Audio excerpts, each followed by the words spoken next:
talagang merong future sa basketball itong anak ni Vice President Sara Duterte. Dahil paano ba naman, champion ng batang to sa Junior MPBL at naging best player of the game pa sa semifinals. Hakot award ang anak ni VP Sara. So matapos ang 9 na buwan simula nang i-featured natin itong anak ni VP Sara, ay talagang marami nang pinagbago ang batang to at mas lalong nag-improve ang laruan. Siya nga pala, ang pangalan niya ay Mateo Carpio. Kung hindi ako nagkakamali mga boss, siya ay isang 12 years old lang na merong posisyon na 2, 3 o 4. Mukhang itong batang si Mateo Carpio ay hindi nagmana sa kanyang buong angkan dahil alam naman natin na ang kanyang pamilya ay merong koneksyon sa pagiging politiko. Pero ibahin nyo itong batang to dahil sa mura niyang edad ay makikitaan mo na talaga to ng husay sa paglalaro ng basketball. Ang batang to ay anak ni Mans Carpio at VP Sara Duterte at apo ni Tatay Digong. Kahit bata pa itong si Mateo Carpio ay makikitaan mo na talaga to ng husay sa paglalaro. Nitong kamakailan lang mga boss ay nag-champion nga ang kanyang team na Davao Microsmith sa Junior MPBL Pocket League sa 13 under division at naitanghal pa nga to bilang first mythical team at minsan na rin siyang naitanghal na MVP sa nakalipas na season ng Junior MPBL. Kung ibabase sa awards mga boss ay talagang merong potensyal ang batang to. Well, kung titignan din naman natin ang laruan itong si Mateo Carpio ay mapapahanga ka sa kanya. Sa mura niyang edad ay kaya na nga niyang makipagsabayan sa ilalim. Katunayan, mailang beses pa nga itong nakapagtala ng end 1 basket sa semifinals ng Junior MPBL Pocket League. At ang isa talagang napansin ko na nag-improve sa batang to ay ang kanyang shooting skills. Palagi na nga itong nakakapukol ng 3, hindi katulad noon. At palagi na rin pumapasok ang kanyang free throw. Mapapansin rin sa batang to ang kanyang angking bilis sa every position. Sa semifinals mga boss ay nakapagtala si Mateo Carpio ng 17 points, 7 rebounds with 4 assists. At sa championship game ay malaki rin ang kanyang naiambag na dahilan para makuha nila ang champion. Talagang merong potensyal itong anak ni VP Sara Duterte kaya hindi na nakapagtataka na talagang proud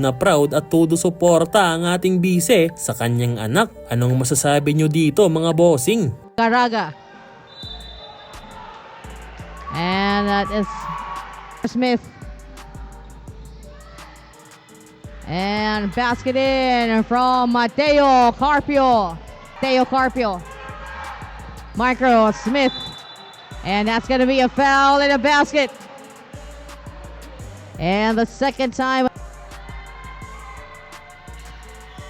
Probably a bit of the Lloyd. Going for the long 2. Basket there. Take the lead down to 10. Here's a 3 from Mateo. Lloyd. Going to Mateo.